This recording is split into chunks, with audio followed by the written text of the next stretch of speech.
Conversar sobre artistas emergentes aparece por curiosidad, por interrogantes conmigo, con el arte, con las cuestiones que estoy rodeado respecto al campo del arte, con las teorías de arte, con el arte del otro. Entonces conozco a algunas personas o estoy inmerso dentro de un círculo de artistas también, los conozco algunos cuantos y su arte de alguna forma emite ciertas sensaciones o ciertos reconocimientos hacia mí, repelen ciertas actitudes. Entonces eso me hace querer convocar un rodaje de artistas emergentes, porque yo estoy inmerso en el campo de la comunicación y por ahí un poco también viene mi búsqueda, y eso también ayuda bastante para que yo me pueda definir como un artista visual. Entonces, al querer interactuar con los otros artistas en el campo, los otros artistas en el espacio público, sus obras, evidentemente tengo que buscarlos. Entonces lancé una convocatoria para hacer un documental. Yo necesito conversar con los otros artistas que están sueltos en escena, que están en el campo, que están interactuando por ahí en el espacio público, y para ello yo hice una convocatoria, lancé unos afiches, unos pósters y convoqué a algunos artistas emergentes, les hice una convocatoria y dije que iba a hablar sobre X tema. Entonces tuvo poca acogida, en realidad no respondió nadie por medio de esa convocatoria, pero lo siguiente que tuve que hacer fue empezar a buscarlos, a llamarlos. Hice una lista de los artistas que conozco, de los artistas que están cerca mío o de los que frecuento de alguna manera. Entonces empecé a conversar con ellos, les planteé la idea y resulta que así se produjo esto, ¿no? Y bueno, resulta que este es el trabajo que se produjo con Etiqueta y su director Eduardo Bravo. Ahora, luego de haber completado esta primera parte, llego a la conclusión de que no se contrasta nada. En realidad no se contrasta nada del tema de discusión que estoy tratando. Entonces decidí que no se puede quedar en un documental, que va a ser una serie documental. Entonces tendré que aprovechar el momento para convocar a los artistas. Estás ahí, eres un artista, la etiqueta te busca, te vamos a encontrar, nos vamos a encontrar y vamos a seguir haciendo este trabajo y seguir conversando y que nos cuenten y que se pongan sobre la escena pública esos artistas emergentes que están en el espacio público.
Porque de hecho cuando toda la gente nos quedamos todos, yo seguía recitando.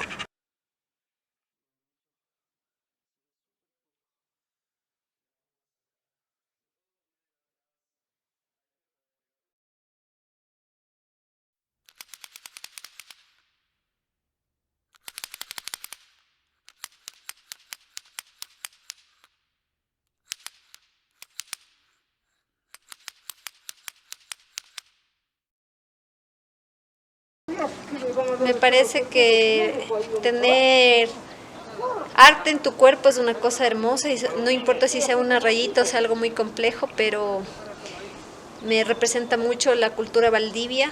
Me parece muy interesante la Venus de Valdivia, que es símbolo de la fertilidad. Así que si puedo llenar mi cuerpo de Venus, estaré muy contenta. A ver, yo soy una niña que toda la vida fui inquieta. Fui una niña que soy la primera hija, la primera nieta, y eso hacía que tenga que ser el ejemplo de mi familia, el ejemplo de mis primos, de mis hermanas, de mis hermanos, etcétera. Y lamentablemente yo no era nada el ejemplo. Yo siempre era una niña traviesa, molestosa, inquieta. Lo que no sabía es que guardaba dentro de mí una necesidad de ser artista, pero como a mis papás no les interesaba nada ese campo, nunca me metieron a talleres de danza, de teatro, de música, de nada. Me metían al catecismo, a escuelas de monjas y cosas así. Lamentablemente eso mermó mucho en mi autoestima porque te enseñan a crecer reprimida, con culpa, y pues nada, llegué a la adolescencia y simplemente explotó todo eso, y a los 15 años fueron a mi colegio a pedirnos voluntarias para participar en una obra de teatro, y fue como si siempre hubiera estado dado para mí eso. O sea, fue como yo sin ni siquiera dudarlo. Nunca había hecho teatro, nunca había visto teatro, pero sabía que eso era para mí. Así que fui, y desde que llegué al primer día de ensayo, supe que eso iba a ser el resto de mi vida. Me encantó tanto, me conecté tanto que dije, esto quiero. Así que desde los 15 años seguí en talleres, hasta que tuve la suerte. Yo digo, el teatro me jalaba, era para mí. Porque ya cuando me cambié de ciudad, yo vivía a los 15 en Ibarra, y luego me fui a vivir al Puyo, a la Amazonía, y cuando ya estaba allá pensé que ya el teatro chao, no iba a haber, pero justo vivía al frente de la Casa de la Cultura, donde fuimos allá al Puyo, y abrieron un taller vacacional de teatro, así que me metí en el taller y ya nunca más salí. Justamente ese grupo que estaba dando el taller era el grupo La Muralla, un grupo bastante profesional y reconocido a nivel nacional, que estaban haciendo un proyecto con jóvenes de allá de Pastaza, y pues yo fui parte de ese proyecto, y luego ellos me incluyeron como parte de su elenco, y de una empecé a trabajar. Tuve mucha suerte porque mi primer trabajo en la vida fue haciendo teatro, actuando y dando talleres. Después de un tiempo ya me gradué y decidí que quería estudiar teatro, pero mis papás no me apoyaban, así que me salí de la casa, me independicé, estudié a distancia comunicación social y me puse a estudiar en el laboratorio Mala Hierba, y pues ahí experimenté lo que es vivir del arte, lo que es vivir sola, lo que es conocer a otra gente del medio, y empecé a explorar muchísimo. Y pues nada, eso ha sido mi búsqueda durante todos estos años, haciendo teatro, haciendo giras, moviéndome a nivel nacional e internacional. He recorrido más de 8 países a nivel mundial con mi trabajo. Estoy orgullosa de eso, amo lo que hago, y hace un año empecé también en la música, concretamente en el rap, que es un género que me atrae bastante y que ahora estoy abordándolo, pero para mí es una manera de hacer teatro. O sea, yo abordo el rap desde el teatro. Para mí es difícil decir soy una música, soy una cantante, pero sí soy una actriz, entonces una actriz que puede interpretar el personaje de una rapera. Así que estoy empezando a construir este personaje que se llama Desliz, y también a proponer más adelante, porque ahora he sacado 3 singles, pero la idea es que se pueda proponer una puesta en escena teatral y que vincule el rap, y pues nada, seguirle dando. La narrativa de mi arte creo que tiene que ver, está muy atravesada con el tema de género, tanto en el teatro, y no, cuando digo teatro no hablo solamente como actriz, porque para mí el teatro tiene 2 grandes áreas, que es el de la pedagogía y es el de la actuación. Como actriz, ese tema me interesa muchísimo. Varias de mis obras han tratado temas que intentan visibilizar la problemática de género, los distintos tipos de violencia, y como profesora también de teatro, que ya trabajo varios años dando clases, es también atravesado por el tema de género. Desde esa narrativa me muevo yo. En cuanto a la música, exactamente lo mismo. Sino que en la música no hablo de una manera como tan enfocada en la erradicación de la violencia de género, aunque indirectamente quizás pueda estar asociada. En la música más bien hablo del placer femenino, del empoderamiento de nuestros cuerpos, de aceptación, ¿no? Del body positive que le llaman ahora, que es como romper un poco los estereotipos que te han impuesto de la mujer rubia, blanca, alta, 90, 60, 90, sino desde tu propia forma, desde tus propias curvas, desde tu propio tamaño, tu color de piel, puedas aflorar tu sexualidad libremente. Entonces en mi música estoy tratando mucho el tema de la sexualidad femenina, del placer que tenemos las mujeres también, por estos temas que han sido considerados generalmente para hombres. A ver, no sé si soy artista emergente porque empecé a los 15 años, yo tengo 31 y los 16 años llevo dedicada al arte por completo. Nunca me he dedicado a otra cosa que no sea esto, nunca he vivido de otra cosa que no sea esto. Así que desde el concepto como más global, no se podría decir que yo soy artista emergente, pero desde un concepto personal creo que sí, porque siempre estoy naciendo. Y obviamente emerger es como recién salir a la luz, y creo que eso sí estoy haciéndolo constantemente porque estoy reinventando mi arte. Pienso que es necesario el arte emergente, es necesario que hayan nuevas voces, nuevas miradas, y desde todas las ramas del arte, no solo desde lo que a mí me compete, que es las artes escénicas y por ahora un poco la música. A mí me interesa todas, la pintura, las artes plásticas, visuales, literarias. De hecho, por eso organizo yo un encuentro, soy la creadora de Alas de Luna, que es un encuentro de mujeres creadoras emergentes, pero que también ya algunas invitadas con mucha trayectoria, que son de distintas artes y que ya tiene 5 ediciones, y que justamente me parece que es un momento en el que podemos reflexionar sobre nuestro trabajo, sobre también un poquito ya desestigmatizar esto de las vacas sagradas, que suele pasar, que es como una generación de artistas que ya hace 20 o 30 años empezaron su trayectoria y ahora son como intocables y como que han ganado los espacios, que me parece que en ciertos casos es bastante legítimo, pero en otros es como que hay un celo, ¿no? Y como que no dejan paso a las nuevas generaciones. Entonces en el encuentro que organizo, de alguna manera dialogamos sobre esto y también como que compartimos muchísimo nuestras propias herramientas, pedagogías y caminos. Así que el arte emergente está en todas partes, está aquí, está allá, está rondando y tiene muchos colores. Así que aguante el arte emergente. Cuestiona sería más que criticar. Creo que mi arte cuestiona, por una parte, en este proyecto nuevo que tengo como desliz, cuestiona un montón a los paradigmas establecidos de cómo debe comportarse una mujer. Cuestiona al machista, cuestiona al patriarca, cuestiona al curuchupa, aquella gente a la de la moral súper impoluta, que considera que la mujer es de estar en la casita, sumisa y calladita. A ese tipo de sociedad cuestiona. También cuestiona esa sociedad violenta, sobre todo en el teatro, cuestiona esa sociedad violenta que nos quiere separadas, que nos quiere de alguna manera enemigas o en competencia, cuestiona esa sociedad competitiva. Y los símbolos recurrentes, digamos hablando semióticamente, yo creo que tiene que ver, creo que cada obra, cada canción tiene cosas muy diferentes, o sea, en cuanto a colores, en cuanto a simbología que ocupo para una dirección de arte, objetos, utilería teatral, cada obra tiene una, no diría que hay un hilo conductor o que son recurrentes, porque en verdad cada obra está construida con un distinto estado de ánimo, una distinta posición en un momento de mi historia. En el año 2009 se estrenó la obra Estatuas de Sal bajo la dirección de Giovanni Pangol y a cargo de la actuación del elenco de Teatro Caminante. Es una obra muy interesante porque recopila testimonios reales de mujeres adolescentes de distintas ciudades del Ecuador y en la que se cuenta sobre sus dolores, sus memorias, aquellas cosas que les inspira, que les apasiona, aquellas cosas que les da temor. Entonces es una obra muy personal, muy interesante, que plantea una estética minimalista donde lo principal es el movimiento corporal y la puesta en escena. Así que me parece muy muy bonito recordar esa obra porque aparte de que fue bastante bien recibida en Ecuador, tuvo una gira por casi las 24 provincias del Ecuador, también tuvo la oportunidad de presentarse en Argentina y también en Bogotá, lo cual hace que la obra haya podido en su tiempo haber sido un referente del teatro joven. Actualmente la obra ya no la presentamos, ya no la tenemos en escena, pero es una de las que personalmente me marcó el camino.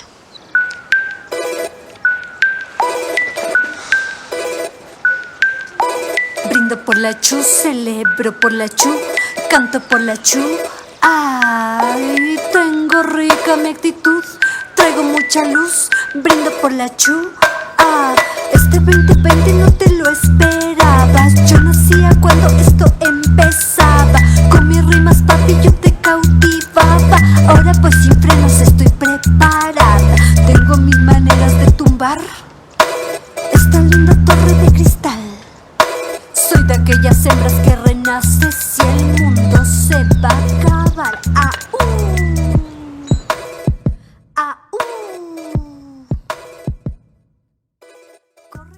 Estatuas de Sal es una obra que la dirigió Giovanni Bangol en base a testimonios reales de adolescentes, mujeres, sobre todo de distintas ciudades del país, donde se cuenta un poco sus memorias, sus historias, sus dolores, las principales cosas que las ponen feliz, aquellos sueños, y la técnica que se ocupó fue la del teatro desde lo real, teatro físico.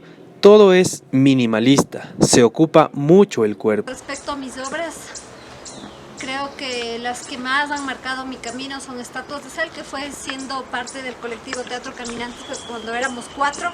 Luego Teatro Caminantes únicamente fui yo.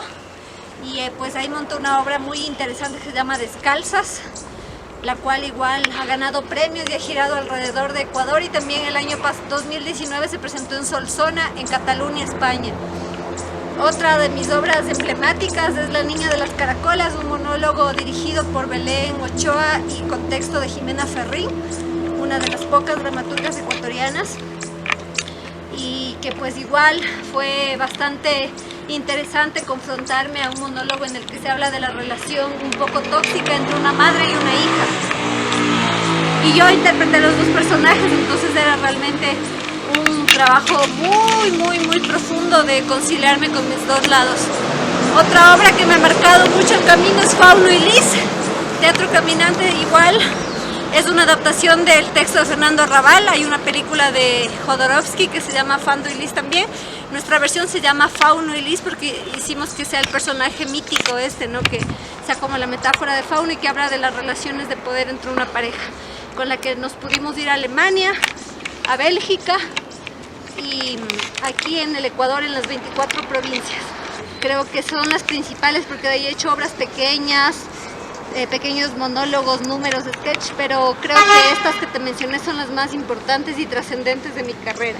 Ahora, en cuanto a la música sí es algo que es nuevo, empecé hace 6 meses y pues lo que trabaja mis canciones, la temática principal es el empoderamiento de las mujeres a través de nuestra sexualidad, de demostrar que nuestro cuerpo no tiene por qué ser tan esbelto, ni rubio, ni blanco para ser bello, para ser sexy, porque nos da la gana que también sea sexy porque nos nace, de liberarnos del estigma de que las mujeres no sentimos deseo sexual, también lo sentimos y lo podemos vivir plenamente.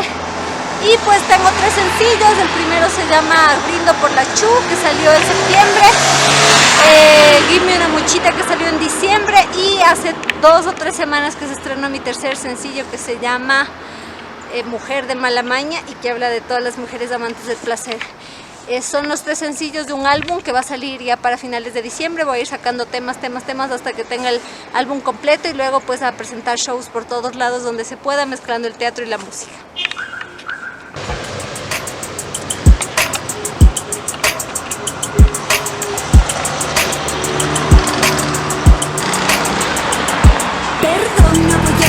Hoy sé quién soy, bombón de tipeno solandino. Yo camino fabricando mi destino, retumbando, resonando, exorcizando tu intestino.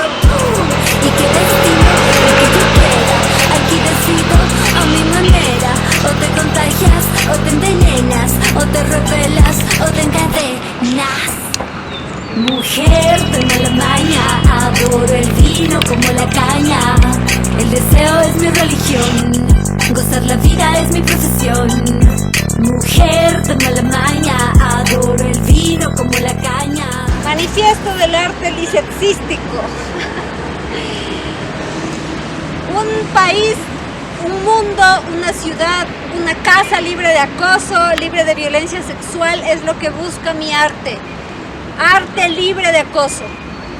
Otro punto de mi manifiesto es que todas las mujeres tengamos la libertad de explorar libremente nuestra sexualidad y decirla si es que así nos da la gana, decirle al mundo que disfrutamos del placer sexual tanto como los hombres, reivindicar nuestros cuerpos en sus diversidades, en sus formas, no tener esos estereotipos que nos han impuesto, romperlos, romper esos estereotipos hegemónicos, capitalistas, clasistas y soñar mucho, mucho, mucho, mucho, de todas las formas, de todos los tamaños, de todas las dimensiones, comerse el mundo con los sueños y los viajes.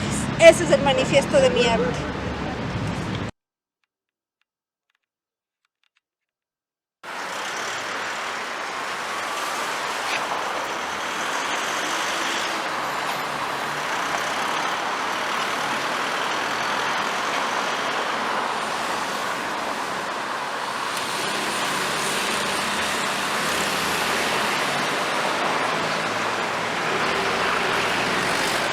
Los momentos que no aguanto más, no puedo comprender. Y claro, el arte surge en mí desde que tengo el uso de conciencia, básicamente. De hecho, el lugar donde nací, en Tashkent, tenían la particularidad de a los niños soviéticos determinarlos a qué áreas son aptos para la vida. Y entre esas habilidades resulta que me lo pronosticaron a mí.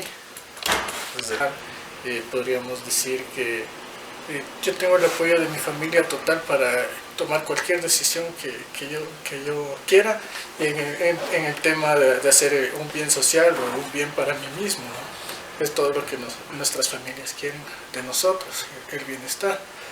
Y en ese sentido creo que todas las familias coincidirían en que, a pesar de que le apoyes en todo a tu familiar, le apoyarías para todo, pero en menos medida al arte. Entonces, creo que va por ahí. Así coincidimos que es muy cotidiano que las familias, aquí en nuestro país sobre todo, tengan tal vez un desapego en poder pronosticar. De hecho, la sociedad, la política no invierte en cuestiones culturales, artísticas, ni para estudio, ni para que se den dentro de la sociedad. Y desde ahí podemos partir igual incluso de la mirada con la que podríamos verlo desde el plano profesional, por así decirlo. Entonces, en ese sentido, hay muy pocas familias que tienen los recursos para decir, bueno, sí, que mi hijo estudie arte, a la final, si le va bien o mal, podría tener la ayuda familiar. No habría en ese sentido mucha polémica, pero para gente que no tiene los recursos, creo que es así como una situación compleja a veces, eso de poder decir que quisiera estudiar arte, teatro, alguna cosa así, música.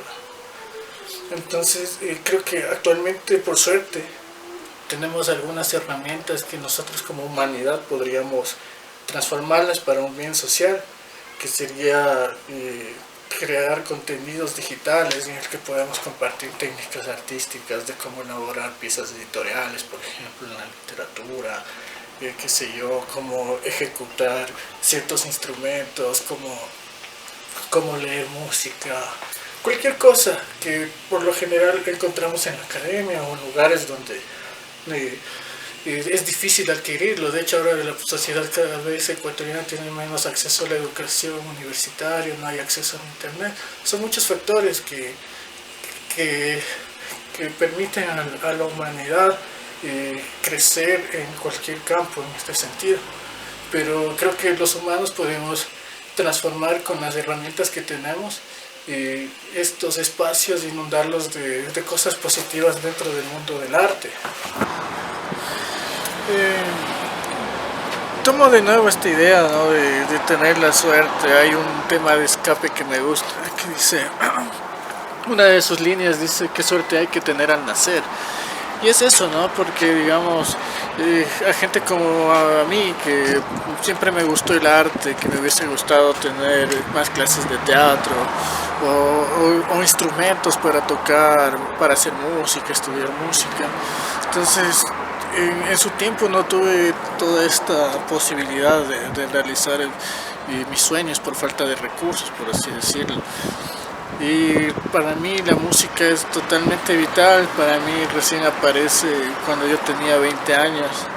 Y me acuerdo que fue un esfuerzo bien grande de mi hermano y mi madre por comprarle el instrumento, así para que aprendamos a tocar mi hermano y yo. Y resulta que igual al principio mi hermano me llevó una cierta distancia. O sea, él fue más virtuoso a medida más rápida que yo, así. Como en muchas cosas así de motricidad gruesa y fina, sobre todo. Siempre él ha tenido una habilidad mayor a mí. Sin embargo, a él le gusta más lo plástico, más que cuestión así música o letras, que es lo que a mí me atrae, por ejemplo, en mi caso.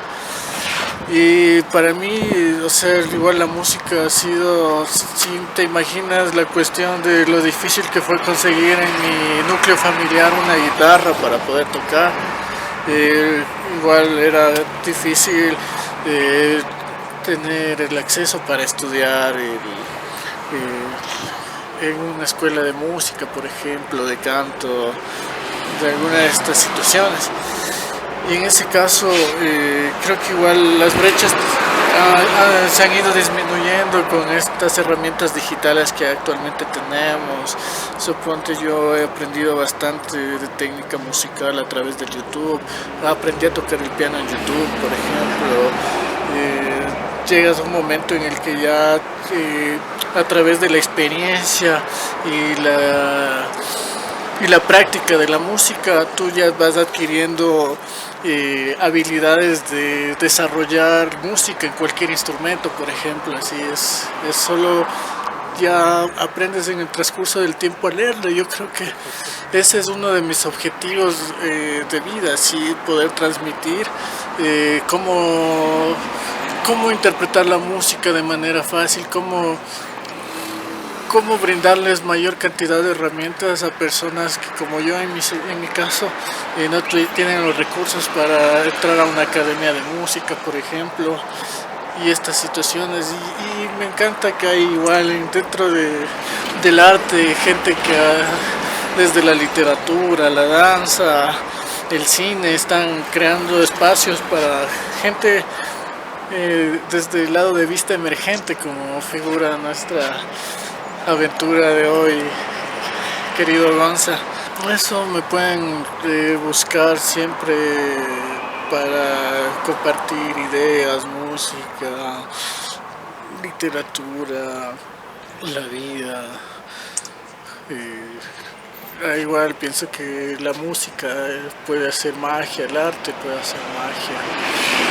Muchas veces nos limitamos a vivir en la razón. El arte es poder escaparse de esto que siempre está en la razón, que muchas veces hay tantas injusticias, tanta corrupción, tanto de todo, tanta negatividad, que el arte es así como ese escape, producirlo. Yo invito así a las personas que puedan ver esto, que quieran escuchar esto, que siempre creen cosas y salgamos de la rutina, del espacio cómodo. Está en nosotros mejorar esta vida que estamos teniendo actualmente. Yo aspiro de día a día como individuo de involucrarme en esta relación del arte, compartir el mayor tiempo posible que tenga disponible con personas que realicen actividades similares a las que yo considero importantes para vivir bien. Y entre estas tengo igual en mente un proyecto grande en el que podamos sumar a varios artistas, colectivos, en los que podamos transmitir, crear escenarios, crear propuestas en todos los sentidos para tener espacios donde podamos mostrar el arte, porque creo que a la final lo importante de todo esto es que nosotros nos podamos manifestar, podamos plasmar la idea a través de cualquier manifestación de arte que nosotros tengamos en mente. Y creo que tener un espacio que desarrolle estas actividades es sumamente fundamental para nosotros, o al menos para mí es algo que está sobre mí en este momento, que quiero que se realice, poder compartir en estos escenarios y crear nuevas visiones comunitarias para crear constantemente contenidos artísticos y de bienestar social sobre todo. Eso en cuanto a mí, igual creo que el arte tiene varias etapas, es hermoso cuando plasmas, cuando ya logras entregar tu obra o presentarla, sea en cualquier espacio que tú lo generes. Es bacán eso, ¿no? Es saber que estamos en un espacio, en una etapa, diciendo cosas, manifestando, y creo que en ese sentido tenemos que empoderarnos de un lenguaje positivo que construya más que lo contrario, ¿no? Y ese es mi sentido y mi visión sobre el arte en este caso. Crear más que destruir o hacer cosas no buenas para nosotros.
Lo hago rápido, pero tengo que estar sí o sí un poquito entonado, si no, no funciona. Bueno, empezamos por donde vengo, del vientre materno. Mi mamá Berta Spelke, Ariel, quien te habla, poeta y escritor, dicen por ahí.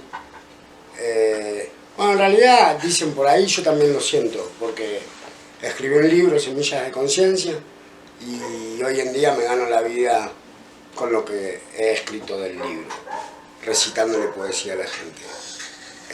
Una vuelta me crucé con un gran escritor, con premio Nobel de Literatura, como Mario Benedetti, y cuando era chico él me dijo: Ariel,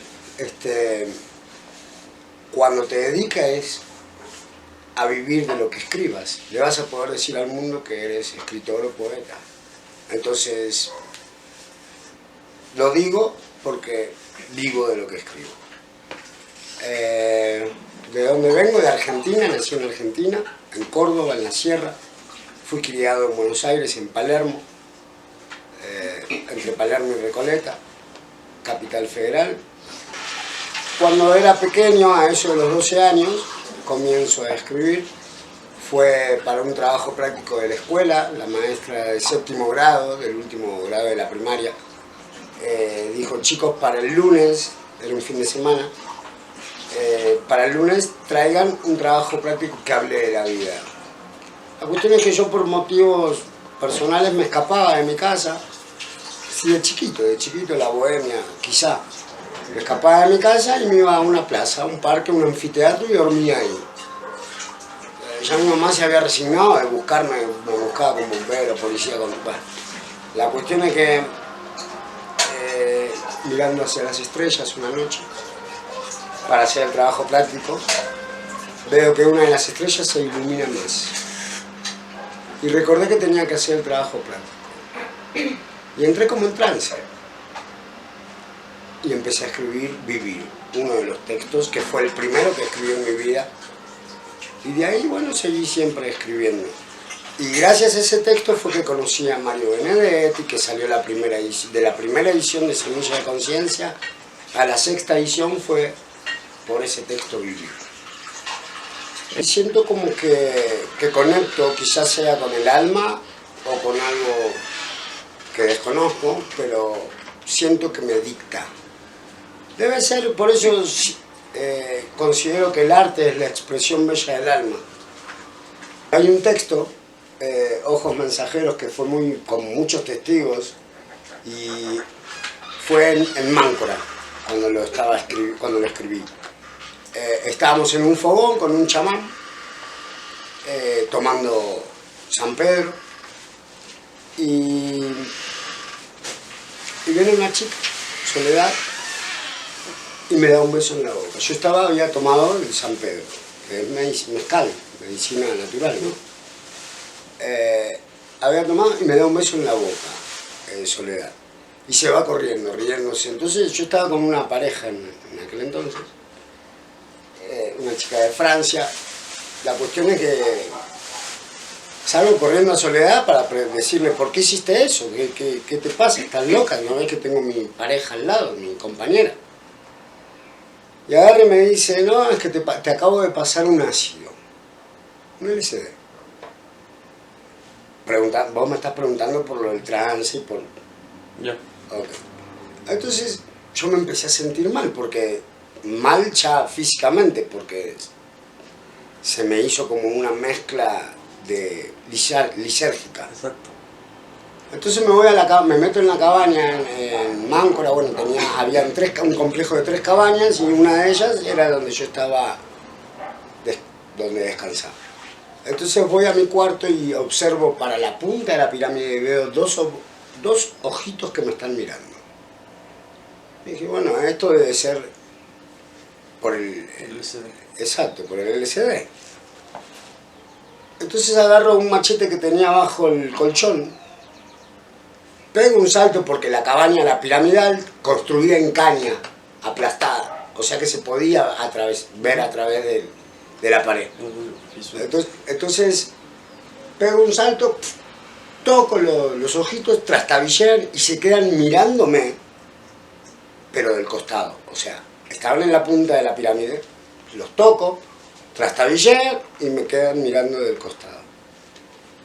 La cuestión es que, asustadísimo, digo, esto es algo sobrenatural, esto es esotérico, no sé, es una cosa de loco, incomprendible. Entonces les pido perdón, les digo, discúlpenme, no quise ser agresivo, por favor comuníquenme el mensaje telepáticamente que se lo voy a transmitir a la humanidad. Y en eso empiezo a escribir. Prendo 3 velas porque tenía velas en la noche para iluminar la cabaña, prendo las velas y me pongo a escribir. Termino de escribir el texto y toda la gente lo vio, que estaba afuera en un fogón, como te decía, con tambores y demás. Y se ilumina la cabaña, pero de una manera, pero una luz, pero fuerte, tan fuerte que se vio para afuera. La cabaña toda construida en caña aplastada, se vio toda la cabaña iluminada y salen 2 esferas volando hacia el cielo. Si me preguntás qué fue, no lo sé. Si me preguntás, ¿estaba en trance? Sí, estuve en trance en ese momento. Y así son los trances que me ocurren de vez en cuando. Que hubo gente, por ejemplo, en Arequipa me pasó, escribiendo las 8 páginas de mi libro, las primeras 8 páginas de mi libro, los 8 primeros textos, que hubo gente también un profesor que está en Austria, un director de una universidad que está en Austria, que está el contacto. Tengo una amiga austríaca que está en Arequipa, que fue testigo, Elena, una chica de Rusia, y Catherine, una chica de Alemania. Estábamos todos en un departamento, y Manuel, el director de la universidad, me dice: Ariel, trata de meditar y escribir. Fíjate qué es lo que puedes escribir después de una meditación. ¿Y cómo hago para meditar?, le pregunto. Poné tu mente en blanco. Bueno, intento hacerlo, lo logro, pero en el momento que logro poner la mente en blanco, observo 3 esferas volando, o sea, estoy con los ojos cerrados y veo como si una linterna me pasa por la cara. Cuando abro los ojos, veo a toda la gente que estaba en la casa, quietas, mirando para todos lados así. Eran 3 esferas que estaban dando vueltas. Ya ahí. Dando vueltas por toda la casa, daban vueltas por alrededor mío y se iban. Entonces Manuel me dice: no te preocupes, no te asustes, esto es tu energía, son elementales. Y ahí empecé a escribir y salieron las 8 páginas primeras del libro, 8 textos primeros del libro. Es creer o reventar, como diría mi mamá, o sea, es creer. Bueno, Lao Tse, un sabio, un filósofo, de hecho el creador de lo que es el Tao Te Ching y lo que es el Tao, más o menos entendí esto en uno de sus textos. Como que la verdad desaparece cuando uno la expresa en palabras. Porque yo te puedo contar estas verdades que me pasaron. Puedes creerlas o no, porque no las viviste. Entonces como que, nada, eso. Son medias esotéricas, medias... pero es lo que pasó. Y con testigos. Contarte sobre mi alma es simple. Es simple. Realmente simple. Y constantemente aprendiendo, ¿no? No sé si es austera, pero intenta dar lo mejor de sí, ¿no? Como consejo o autoconsejo. Por ejemplo, en la obra Semilla de Conciencia, la Cámara Argentina del Libro lo catalogó, y esa obra salió del alma, ¿no? De mi alma. Y bueno, lo catalogó de autoayuda a la obra. Entonces, en la humildad, supongo, que está lo grandioso, ¿no? Porque tenía una cola muy larga. Muy larga. Ah, sí, sí los he visto. Ajá. Son dos patitas, sí. Sí. Y era hermoso, hermoso, porque de hecho cuando toda la gente nos quedamos todos, yo seguía recitando, pero toda la gente hizo, como Sorpresa. un Mágico. colibrí, acá enfrente de la cara mientras estoy hablando al público, acá al lado, y lo que hizo el colibrí dio la vuelta por la... El de las dos plumas, ese. Dio una vuelta volando por todo el círculo de alumnos y se fue. Eso fue increíble. No hay mágico, sí. Eso fue increíble. Cosas mágicas me pasaron un montón, boludo, un montón de cosas. De una.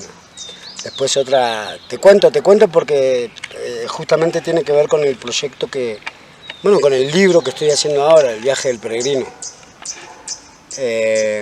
Justamente El viaje del peregrino habla de todos los acontecimientos mágicos que me pasaron cuando escribí Semilla de Conciencia. chispa, tan pequeña como un granito de arena.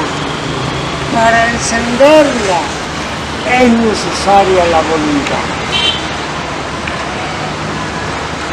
Espero que te haya gustado la frase.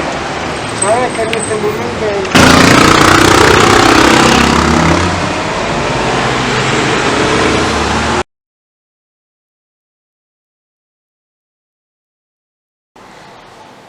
Bueno, mi nombre es Alexandra Velasco. Yo nací en Quito, pero a los 6 años viajé a Bélgica con mi papá y mi mamá, que mi papá fue a estudiar allá, a Bélgica. Y este viaje me ha marcado mucho como persona.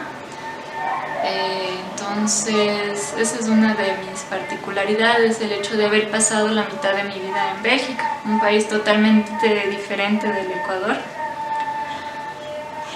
Allá hice la mitad de mis estudios, también estudié algunos años en Ecuador. Y allá también empecé, entonces tengo una parte de mi formación allá, pero en un momento como...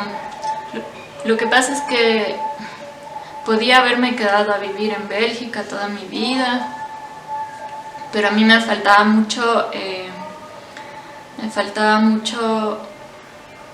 conocer de nuevo mis orígenes, regresar a mis orígenes y de cierto modo también regresar con mi padre, porque mi padre finalmente regresó al Ecuador y fue mi madre la que más se quedó en Bélgica.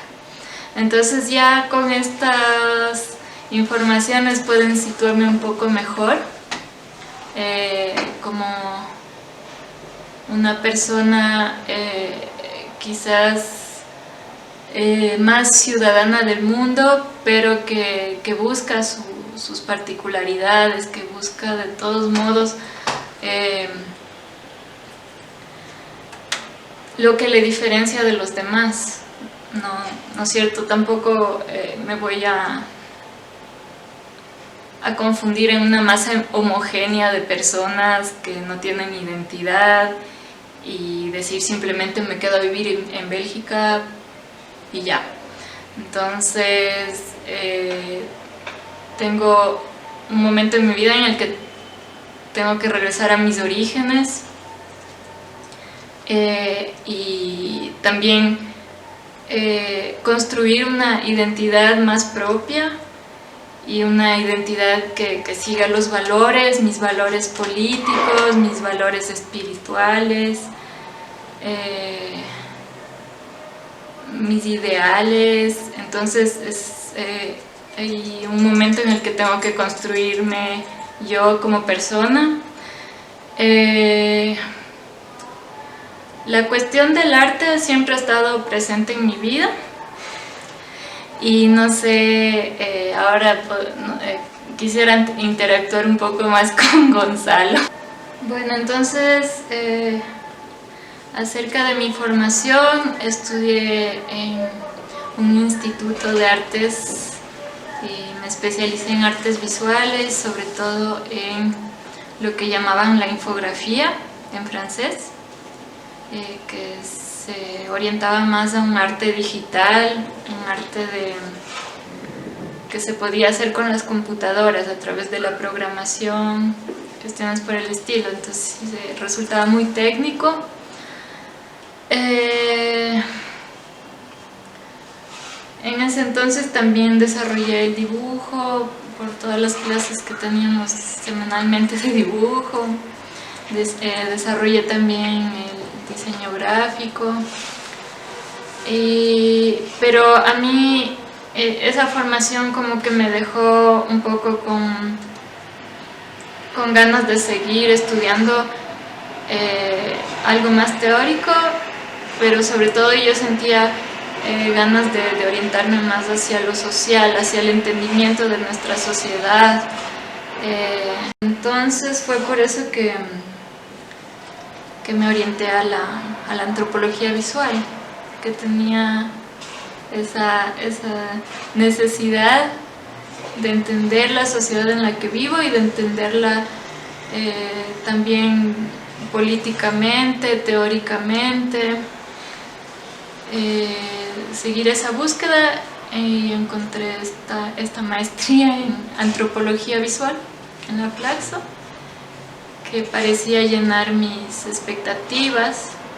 Sin embargo, fue una carrera muy teórica, en la que tuve que abstraerme demasiado en los libros, pero también fui aprendiendo bastantes cuestiones sobre la filmación, sobre las entrevistas con las personas, de investigación social. Entonces, mi formación ha sido orientada hacia el arte, porque yo estoy en un medio en el que el arte ha sido muy importante. Sobre todo creo que he sido influenciada por mis padres, que están en un medio artístico. Voy a hablar de mi mamá, porque ella siempre ha tenido el don de la pintura. Ella es una persona que pinta muy bien, pero no ha podido dedicarse a su arte. Siempre ha tenido ¿cómo es? La necesidad de preocuparse por lo económico, de sacar adelante a sus hijas, y entonces esa necesidad económica es la que ha primado sobre su trayectoria.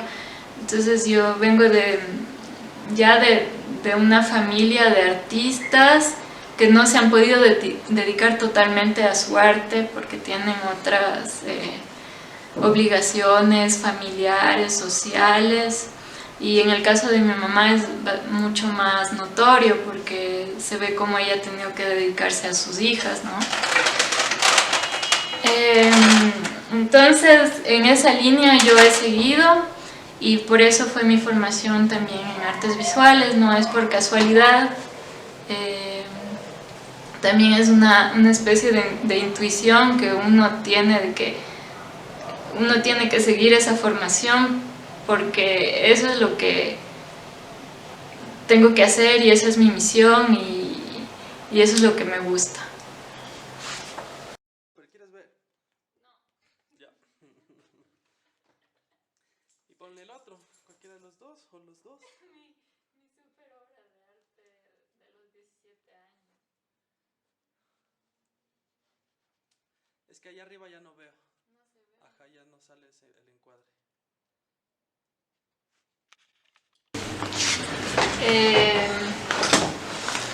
Esa obra es un dibujo con pasteles grasos que lo hice cuando tenía unos 16 años más o menos, y en esa época me acuerdo que yo dibujaba mucho y que me gustaba. Solo el hecho de expresarme con el dibujo, los colores, y era algo muy espontáneo, que lastimosamente después, con toda mi formación y la presión social, creo que el dibujo se volvió algo que tenía que producir y ya no me gustaba mucho. Entonces, en esa época era una época de expresión espontánea. Lo que hice también fue copiar la parte de una obra que me gustaba, que era un artista que le gustaba mucho a mi madre y también a mi papá, que es Gustav Klimt. Entonces copié parte de la obra de Judith, de Gustav Klimt, pero sin entenderla totalmente. Y ahora, después de 15 años más o menos, me doy cuenta de que esta obra que hice viraba más hacia lo erótico. Y en esa época, a los 16, 17 años, tenía este dibujo pegado en mi cuarto y toda mi familia lo veía. Y, o sea, yo solo quería mostrar mi lado artista, pero no me daba cuenta de las implicaciones eróticas que esto tenía. Y diría que ahora, con todo mi bagaje de conocimiento, me da un poco de vergüenza mostrar esta obra, no sé, porque implica la sexualidad de una chica. Yo creo que está muy bien la definición de artista emergente para mi situación, porque la verdad, o sea, mi expresión artística se sitúa todavía bajo del agua, todavía mi situación artística es todavía algo confuso que no he logrado, que no he podido estructurar o que no lo he sacado público, no lo he hecho público. Y recién estoy sacando la nariz del agua, me parece. Recién estoy sacando publicaciones mías, recién estoy vislumbrando un camino en el que pueda publicar mis obras. Yo creo que esto también se debe al hecho de que mi formación ha sido larga y mi entendimiento, o sea, como el llegar a entender lo que quiero mostrar, lo que quiero construir, también ha tomado bastante tiempo. Entonces, yo creo que recién estoy sacando la cabeza del agua y aún no salgo del mar. Ahora podríamos hablar de que mi obra visual no ha sido artística en el sentido de que no estoy expresando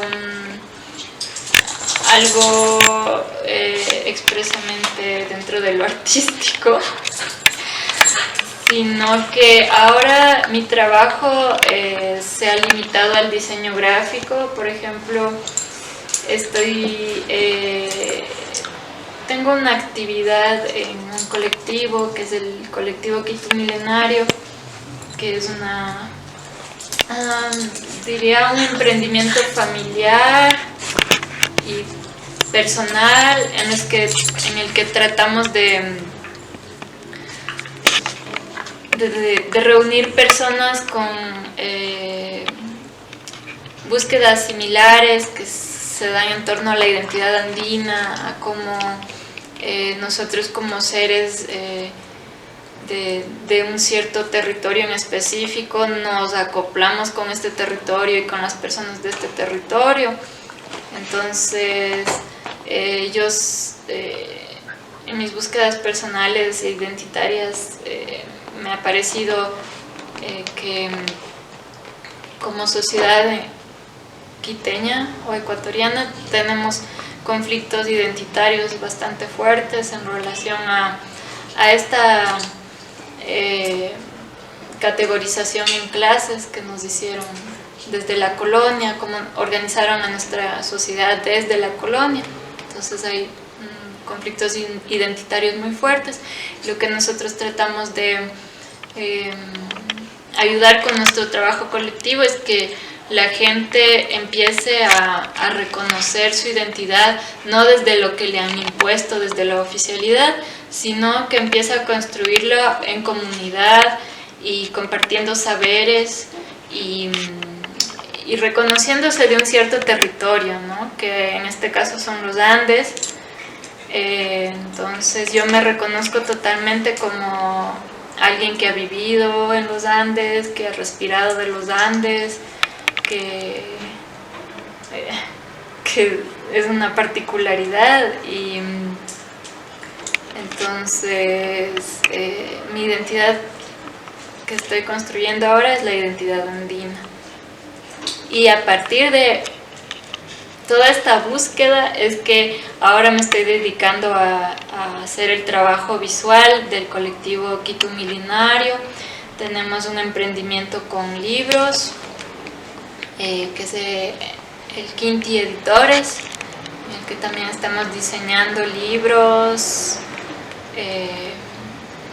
y tratando los temas estos temas de nuestras tierras, de la historia, cultura, antropología.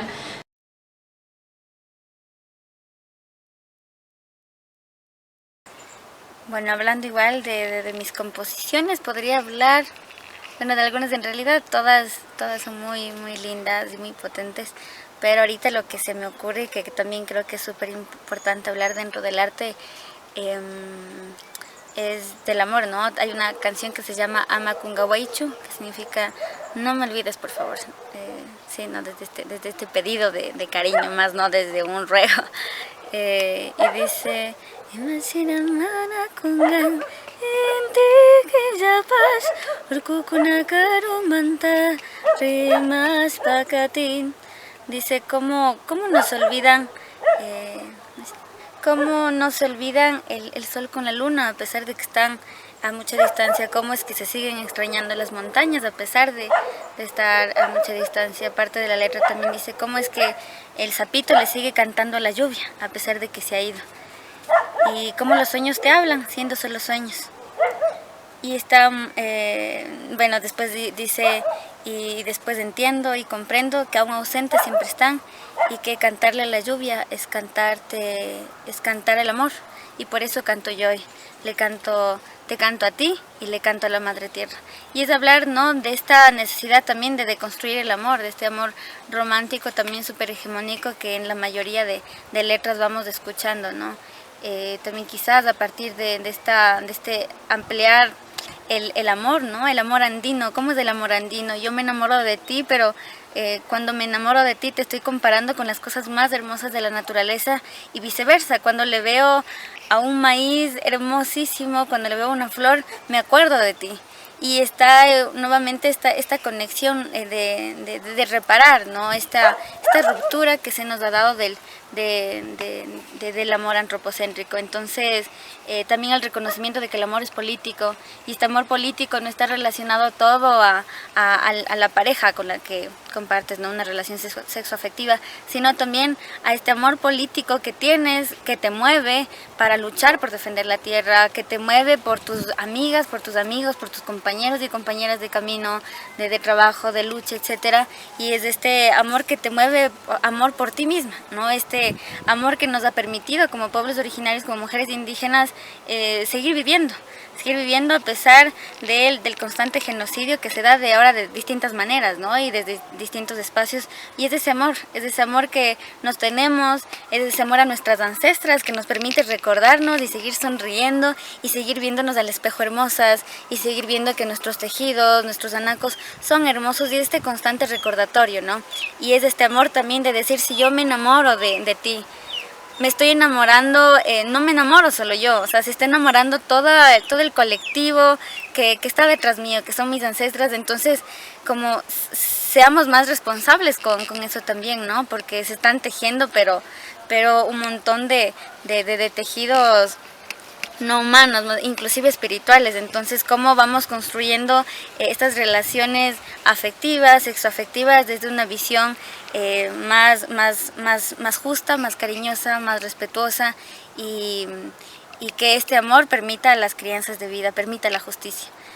Y creo que va muy ligado a eso, ¿no? Yo sé que igual en este documental hay muchas artistas y muchos artistas, y quizás eso es lo que nos une cuando hablamos de arte emergente, es la necesidad de que emerja, ¿no?, esta necesidad de que el arte se ponga al frente, porque es urgente que haya arte. Y se debería plantear desde una emergencia, que este arte proclame emergencia, proclame urgencia. desde todos los tipos de artes y desde los artistas mismos, ¿no? Que sus propios seres también dentro de lo que hacen, de lo que son, de cómo se relacionan con las personas, de cómo se relacionan con la tierra, de cómo se relacionan con su propio arte, cómo van promulgando emergencia, de cómo van promulgando también esta necesidad de emerger, ¿no? Y creo que eso es súper importante, y si en algún momento llegásemos, yo creo que nos encontramos ahí y estamos juntas y juntos, y creo que eso es también súper importante, saber que a pesar de que todavía la sociedad y la cultura no se ha ido construyendo desde una visión importante para el arte, que habemos de artistas desde todos los espacios, desde todos los contextos, desde todos los colores, desde esta diversidad que es importante, que estamos juntas desde esta visión de la emergencia, desde esta visión del querer salir, muchos capaz a ciertos escenarios, otros quizás solo quedarnos en el aula haciendo el arte, otros quizás solo querer hacer el arte para cierto público o para ciertos contextos o para ciertos paisajes, pero es de esa particularidad que es salirnos de la hegemonía también, es lo que nos une, y ahí estamos y ahí nos encontramos, y ahí siempre me van a encontrar cuando hagan algo emergente, cuando hagan algo que proclame urgencia, que proclame justicia, que proclame reparación. Ahí me van a encontrar a mí también, y espero que igual así me recuerden, y que en algún momento también, si mi música pueda llegar a ustedes, también puedan Ñuka Shutimikan, Achigninari Chimba Santillán, Ñuka Ishkai Chunga Pichawatata Micharini, y Cotabalomanda, Cotopaximandapas, Ñukan, pero Kitopimi Causani, Chunga Ishkai Chunga Chuscubata. Chaymanda kaypimi kawsani, kaypimi yacharkani, escuela, colegio, universidad, Mishkanachu. Ñukaqa bisexual mikani y ecofeminista mikani. Y yachachikpas mikani uchila wawakunata yachachikuni.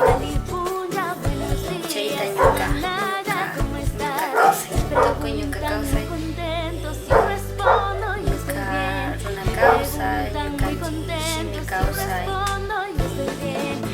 takisami causa,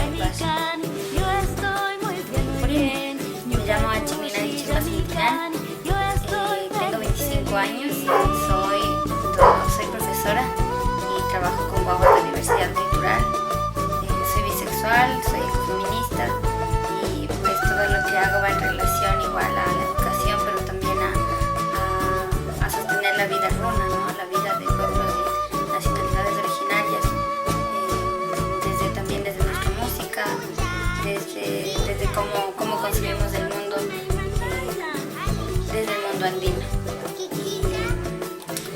Y todo eso empieza, todo lo que hago ahora, básicamente es por mi crianza, de cómo fui criada por mis abuelas.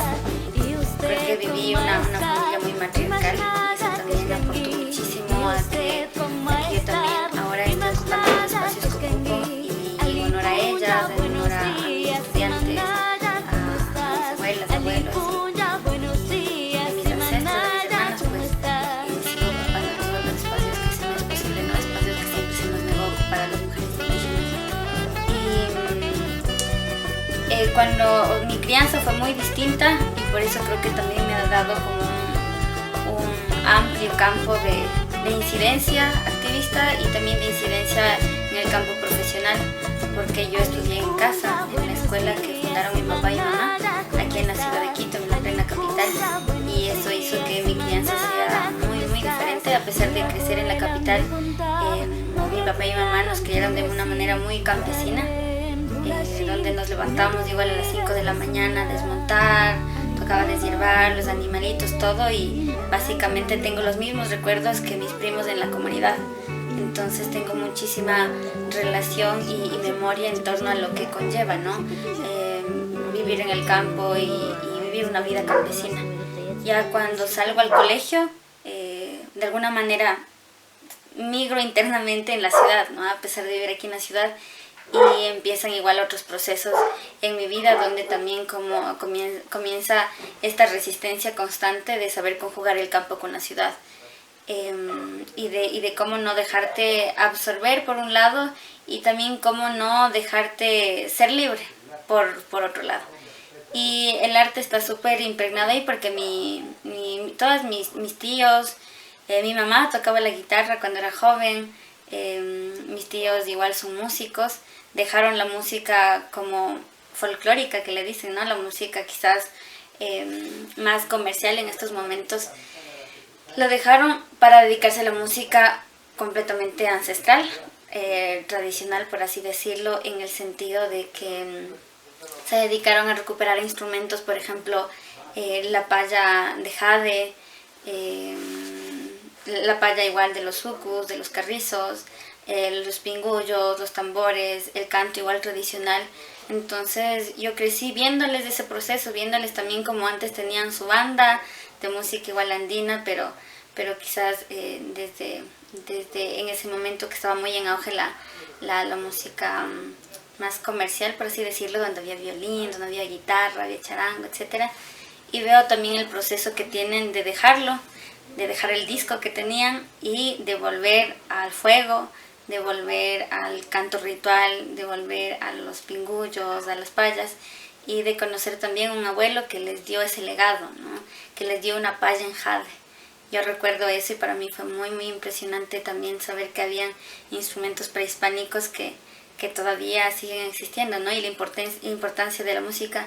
Y ahí también nos involucraron a mis primos y a mí, y fue cuando le comienzo a encontrar quizás este sentido de pertenencia a nuestra música, ¿no? Porque cuando quizás creces en Quito no estás tan bombardeada de tu gente, y cuando no estás con tu gente las melodías también se dispersan. Entonces estar apegada más a mis tíos en el medio musical también hacía que la música pues se siga construyendo dentro de mi memoria de la infancia. Mi papá y mamá igual hicieron un gran trabajo en ese sentido. Creo que el arte también ha sido un sostén para que la memoria esté súper estable y pues que no me pierda en medio del cemento y en medio de la academia y en medio de todos los espacios hegemónicos de los que ocupo. Y entonces yo, antes de empezar con la música, empecé aprendiendo a prender el fuego para los rituales donde se hacía música.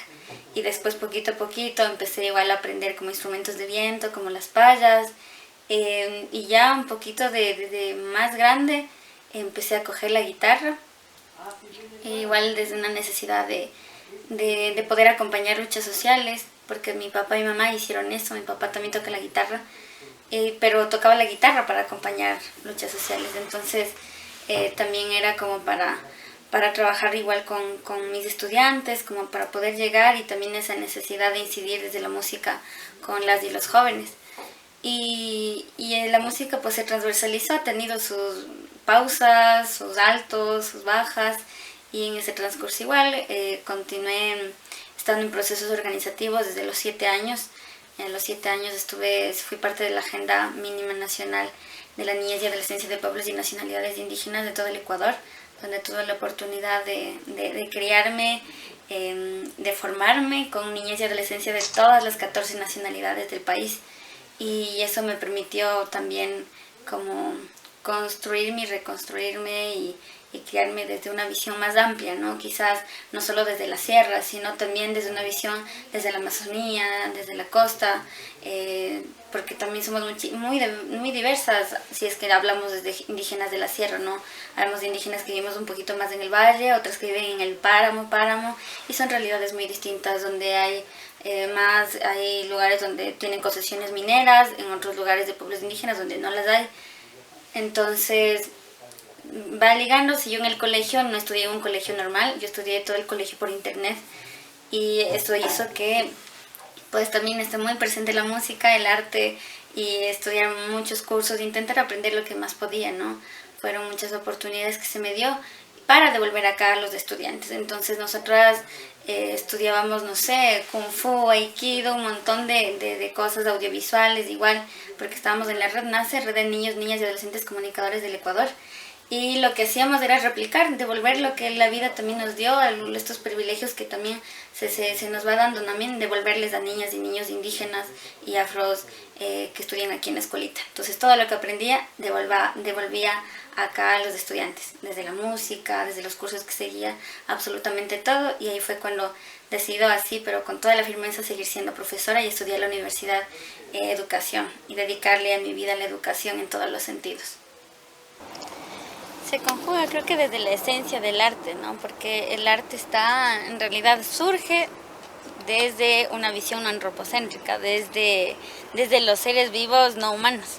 Es decir, no sé, desde los pajaritos, o sea, tú escuchas sonido y es música, ahí está el arte, desde la tierra mismo, desde cuando Laura, o sea, entendiendo este arte como tan profundo y tan complejo y tan ancestral sobre todo, o sea, el arte se ha ido desarrollando y ha llegado a lo que ahora se concibe, inclusive desde la música clásica, la ópera, el jazz, el reggaetón, todo, porque nace desde pueblos originarios.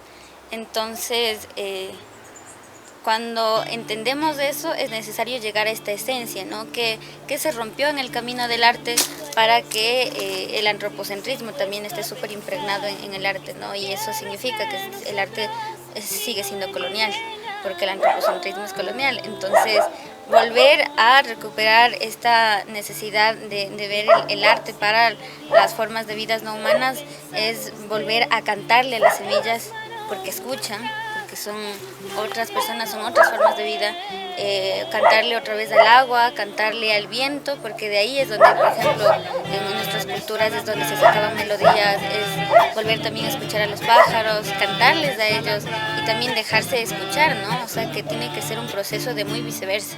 Entonces, que este arte tiene que ampliarse un poquito más a una visión, una visión desde esta cosmoexistencia humana y no humana, ¿no? Creo que interviene todo, ¿no? Cuando eres artista transmites básicamente todo tu trayecto y todo lo que tú eres. Por eso también es súper importante como la coherencia del artista, con lo que promulga en sus letras, con lo que promulga también en el ritmo, inclusive en las melodías. Entonces, el trabajar, por ejemplo, con estudiantes de diversidad cultural también es buscar melodías que de alguna manera, por un lado, sean súper fáciles de guardar, por otro lado que sean cercanas a lo andino, porque o sea, el cuerpo guarda memoria y es muy fácil que las guaguas se acuerden ciertas melodías, y por otro lado también el trabajar con la lengua, ¿no? Con la lengua indígena, en este caso con la lengua quichua, y cómo hacer para que esta lengua permita estos tejidos interculturales y que permite estas otras crianzas, ¿no? Entonces el arte para mí tiene una responsabilidad súper potente, porque a través de la música y desde las letras han podido aprender guaguas afro, quichua, por ejemplo, y que no se les da impuesto, guaguas mestizos, guaguas blancos, guaguas indígenas de ciudad, guaguas indígenas de campo. Entonces es como este arte también permite ampliar un campo dentro de la educación misma y dentro de una necesidad de desarrollar las habilidades emocionales, ¿no? Gestionar las emociones, porque siempre como pueblos originarios y pueblos ancestrales se nos negó la capacidad de gestionar las emociones y todas las emociones, ¿no? Quizás siempre estuvo más desde una emoción desde la resistencia, ¿no? Pero la alegría, el llanto, el llorarnos por nuestras muertas, por nuestros muertos, por nosotras mismas, por todas las cosas que hemos vivido desde que somos guaguas, siempre se nos va coartando, ¿no? Porque tenemos que ser fuertes, porque tenemos que resistir, porque tenemos que aguantar a una sociedad, etcétera, etcétera. Entonces el arte viene a ser eso, y mis composiciones van muy ligadas de eso. Siempre las canciones que he compuesto sola ha sido cuando estoy dando clases con ellas y les miro, intento guardar como sus gestos, intento guardar sus rostros para el momento de componer, traerles muy muy presente, y que cuando la gente le escuche pues también puedan escucharles a ellas y a ellos, ¿no? A este privilegio de tener una diversidad, en este caso para mí como docente. Entonces siempre yo compongo primero la melodía. Entonces al componer la melodía intento recordar cositas igual de ellos y de ellas, como su alegría, por ejemplo. Intento que la sonoridad siempre sea andina en este caso, o quizás el rasgado tenga un poco algo de afro también, pero siempre tengo mucho interés en que la sonoridad suene muy andina, porque hay mucho mercado, ¿no? Dentro de la música andina hay hip hop en quichua, hasta ahora hay reggaetón en quichua, o sea, hay muchísimo campo, pero mi lucha también va a eso, a que se vuelva a recuperar nuestra propia sonoridad y que mis canciones también vuelva a contagiar esta andinidad. Y que vuelva a llevarnos a los Andes, y que vuelva a llevar la imaginación, las melodías lleven a la imaginación de volver a la tierra, de qué color es la tierra y de qué colores son los maíces, ¿no? No solo blanco, no solo es negro, hay cientos de variedades de maíces. Entonces que siempre esté relacionado a eso para también ir construyendo como una identidad enraizada en cada una y en cada uno.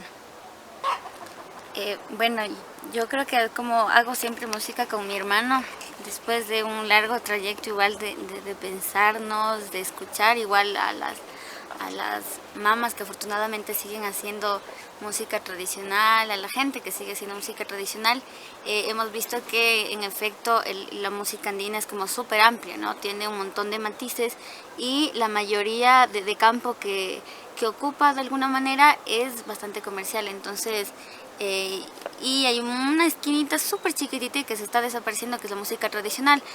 Por esto, como responsabilidad nuestra, como músicos, como artistas, hemos dicho no podemos llamar a lo que nosotros hacemos música tradicional, ¿no? Porque es más compleja la música tradicional en realidad, es más profundo, o sea, demanda más y en ese camino estamos. Quisiéramos en algún momento sí llegar a eso, pero lo que componemos hasta el momento lo podemos andino relacionado igual siempre a la sonoridad, a las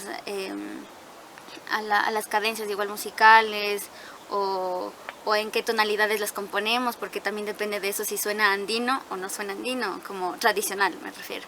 Entonces, quizás podríamos, por respeto a la música tradicional, llamarle música andina contemporánea, porque también estamos influenciados de otras sonoridades, ¿no? Música clásica, también soy de Cotopaxi, entonces también quizás de ahí, soy de Otavalo, vivo acá en Quito, entonces también por respeto igual a que todavía existen las otras sonoridades propias, naturales, tradicionales, pues los llamamos música andina contemporánea. Y cómo le voy ligando eso a mi identidad sexual, a la LGBTQ. Creo que en mi vida se vinculó muchísimo la música y me salvó muchísimo la música para que yo pudiera abiertamente decidir asumirme públicamente, ¿no? Me costó 2 años de muchísimo dolor igual, de muchísimo miedo, de un montón de conflictos externos, de internos, pero la música estuvo súper presente. ¿Por qué? Porque las parejas primeras que tuve, mujeres, eran músicas, se dedican a la música hasta el día de hoy, son grandes músicas, son profesionales de la música y creo que eso también permitió a que yo sintiera como un lugarcito de refugio, ¿no? Porque la música siempre ha estado transversalizado en mi vida y creo que fue la música en realidad que me dio esta fuerza, tanto como estas personas, su amor, su escucha, su paciencia también, que me llevó a asumirlo ya públicamente y también como ahora lo transversalizo frente a esto, es también como componer, ¿no? Componer desde las letras y desde cuando se ocupa un escenario, porque cuando ocupas un escenario estás ocupando también un espacio de poder, porque estás tú al frente y la gente te está escuchando. Entonces, ¿cómo yo ocupo el discurso? Entonces, el discurso artístico para mí es súper importante. Desde antes que me asumiera bisexual, ya lo ocupaba desde una visión muy activista, ¿no? Desde el activismo. Entonces, pero después cuando ya logro asumir y entonces claro, los discursos que ocupo en los escenarios o en los espacios que ocupo para hacer música, pues ya comienzo a incomodarles, ¿no? Desde mi identidad. Entonces, por ejemplo, a la población indígena les cuesta mucho todavía escuchar, porque muchísima población indígena es muy conservadora, es muy religiosa. Y ha sido desde ahí, con mi guitarra, el presentarme, hola, soy Ninari, soy bisexual. cómo es de incomodarles ocupando estos espacios de poder, ¿no? Al tener un micrófono en mi mano, al tener gente que me escucha, y la música me ha permitido eso, me ha permitido tener la atención de muchísimas personas, tanto de hombres, de mujeres, de adultos, de adolescentes, de niños y de niñas, y que me escuchen y que también ya se vayan acercando a esta diversidad sexual, ¿no? Y que lo vayan viendo normal, porque soy una persona normal y en la población originaria siempre hemos existido históricamente, y cómo volver a desempolvar esa memoria, que siempre hemos existido. Y que es necesario también que se nos reconozca dentro de los movimientos LGBT, porque también los movimientos LGBT son muy racistas y son muy clasistas. Entonces, la música me ha permitido eso, me ha dado la oportunidad de tener un micrófono, de tener público, mucho público que me escuche, y de poder transmitir estas urgencias, ¿no?